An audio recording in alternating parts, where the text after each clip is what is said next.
Ken, how you doing? I'm pretty good. How you guys? I can. Real good. Hey, I think what gets lost sometime in this discussion of religion is the fact that it has a real cost. My kind of working definition of religion is mass voluntary retardation, and I don't mean it like in retarded people. I mean like retarded as in to hold back. Right. The real definition of that. We do. The Earth is in fact round, but if we left it up to the religious people, look how long they drag that out, and how retarded in the sense that was. And in the face of poverty in some poor countries, the church is against. They can be against abortion. I guess that's an issue you don't want to get into here. But what about contraception or other kind of family planning? The religion just seems to be a way to impede some sort of logical progress. It certainly is an effective way to get a bunch of people to buy into the same point of view.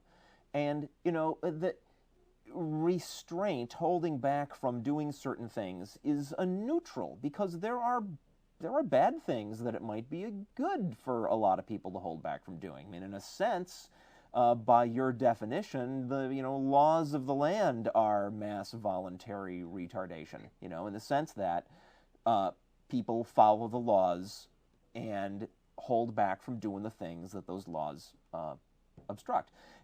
But that's the problem with religion is that underlying this its function as a mechanism for getting people to all be the same is a bunch of supernatural, mythological hogwash so that what comes out the other end are a bunch of people acting the same way according to a model that doesn't have any bearing on reality. Well, yes, it impedes problem solving at many levels. Because there is no thunder god. Now that we know how the weather works, we kind of don't have the thunder god.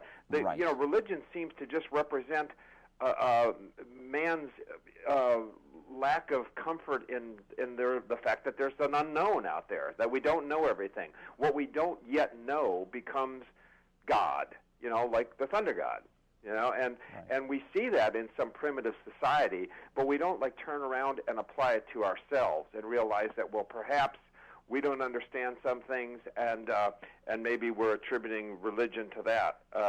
And of course it has the all-encompassing answer that it's too big to understand. The Lord moves in mysterious ways. If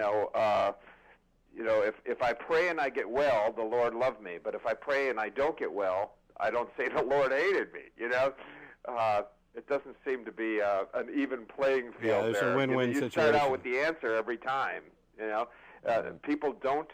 And when in dealing with religion, they apply a different kind of thought in that they don't take the evidence, as in my football team lost, Saturday, even though we prayed. Therefore, God doesn't love us. We don't say that. We just say, well, God got us through the game. They not only don't look at the evidence of the real physical world, they don't care about the consequences of their actions in the real physical world. Because to them, this is all ephemeral and doesn't matter, and what really matters is whether you get to spend an eternity in a happy land. Yeah, that makes for a very dangerous person. I agree. Yeah. Thanks, guys. Thanks a lot. Later.